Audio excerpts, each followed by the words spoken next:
Yeah. All right, we're going to keep this comedy train rolling. Everyone, please, for our next comedian, they are genderqueer, NB, and you might know them from Facebook, Lyft, or Grindr. Everyone, please put your hands together for Cal Smith.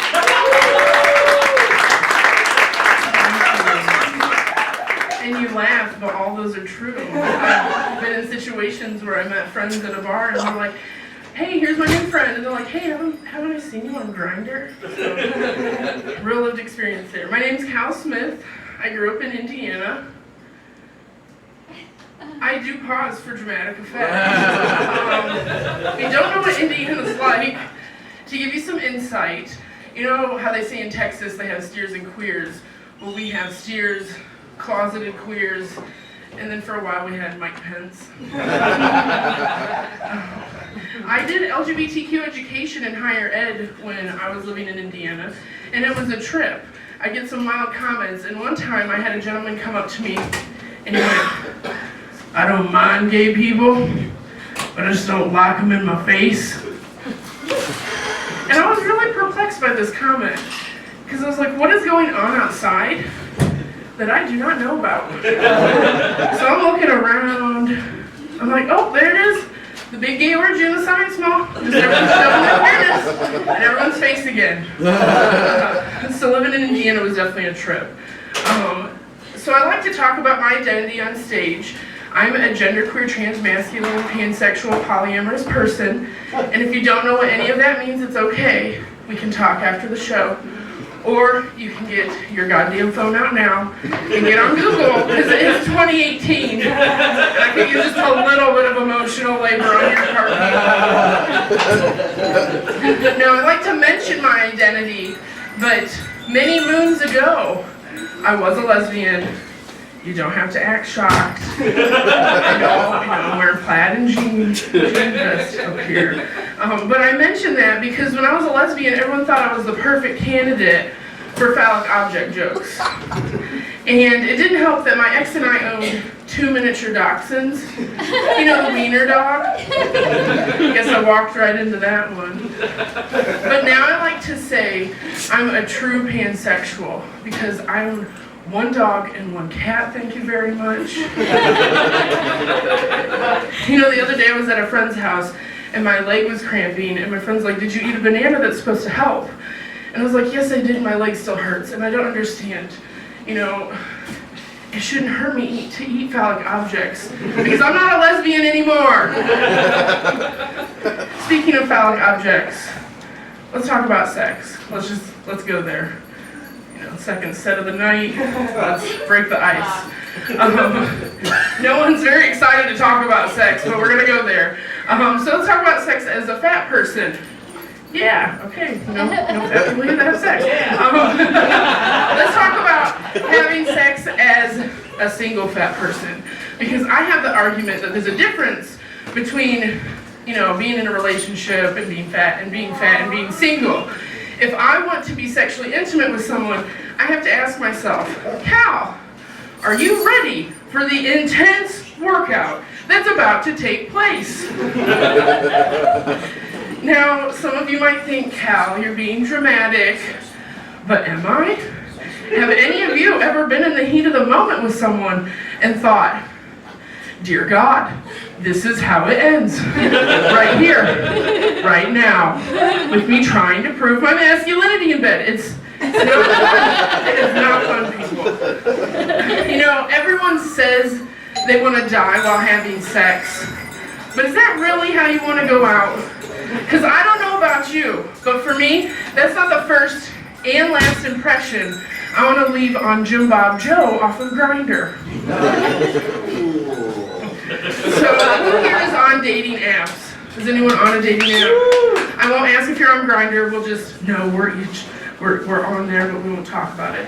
But if anyone's on Tinder, OkCupid. Okay, apparently I'm the only person on dating apps in this room. But the dating app world is a very interesting place.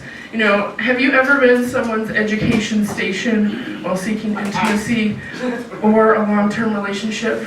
If not, then you should give being queer and trans a shot because it's a lot of fun.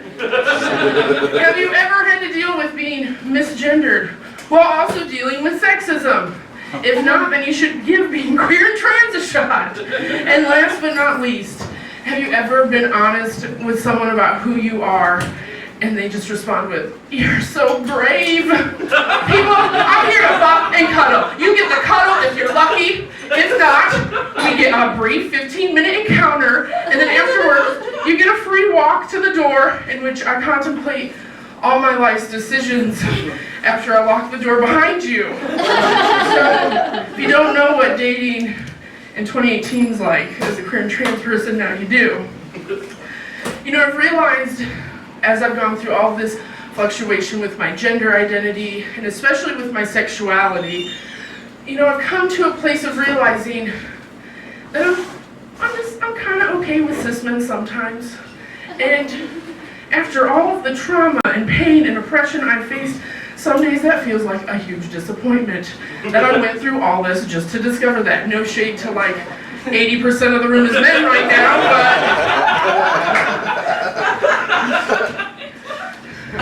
but moving on from dating and sex. So when I lived in Indiana and first came out as a lesbian, I had an HRC sticker. Does everyone know like the equal symbol, that bumper sticker? I had one of those and I really want to put it on my car because it just came out. So I washed my blazer, a very trans masculine thing to do, and I detailed it, and I put that sticker on, and no more than 30 seconds after I put that damn sticker on, there was a loud boisterous noise on Main Street in my hometown, coming from a person that many might call a somewhat drunken, trashy lady, and she was screaming out her window, "You're gay!" And I got upset at first. I was about to flip her off. And then I took a step back and I thought to myself, have you looked at me? If my gender expression wasn't screaming across town that I was queer, I definitely needed the services of this lady driving up and down Main Street yelling to everyone that I was gay. And then that gave me a thought. You know, this past summer I came out to my family and to everyone as trans, and it would have been a lot easier if I would have just hired someone and their half-drunk friend to drive around and go past family members' houses, and then while they're out just raking the leaves, someone just pulls up, "Hey, such and such is queer and are trans." No time for discussion. You've just now come out for the price of a tank of gas and a case of beer, which is a lot cheaper than it is for most trans people. So, one last thought I want to leave here with you guys. As an assigned at female birth person, I do bind. If that's why I've seemed a little out of breath, the whole set, that's why. If you don't know what a binder's like, people are like, what is a binder like? You know, like they're missing out on this awesome experience. A binder's kind of like a tight tube sock that you wear for hours on end. Or it's like a sausage link, like I'm just one with being a sausage link in front of all of you right now. And then it's also kind of like being rebirthed through a birth canal when you take it off. But I mention all of this because over the summer, I tried to put my binder on right after I got out of the shower. And if you've ever tried to slip something on, you know it doesn't go too well, especially with a binder. So I slipped on my binder and it stopped about here. I started to panic. I started to bend over. I was like, you can't panic.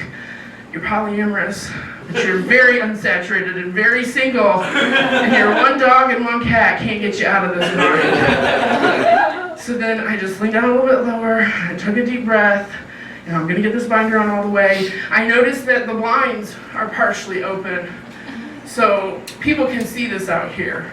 But it's so hot I don't care. Then I leaned just a little bit lower, and then I noticed, is that the big gay orgy on the science ball? Thank you guys so much.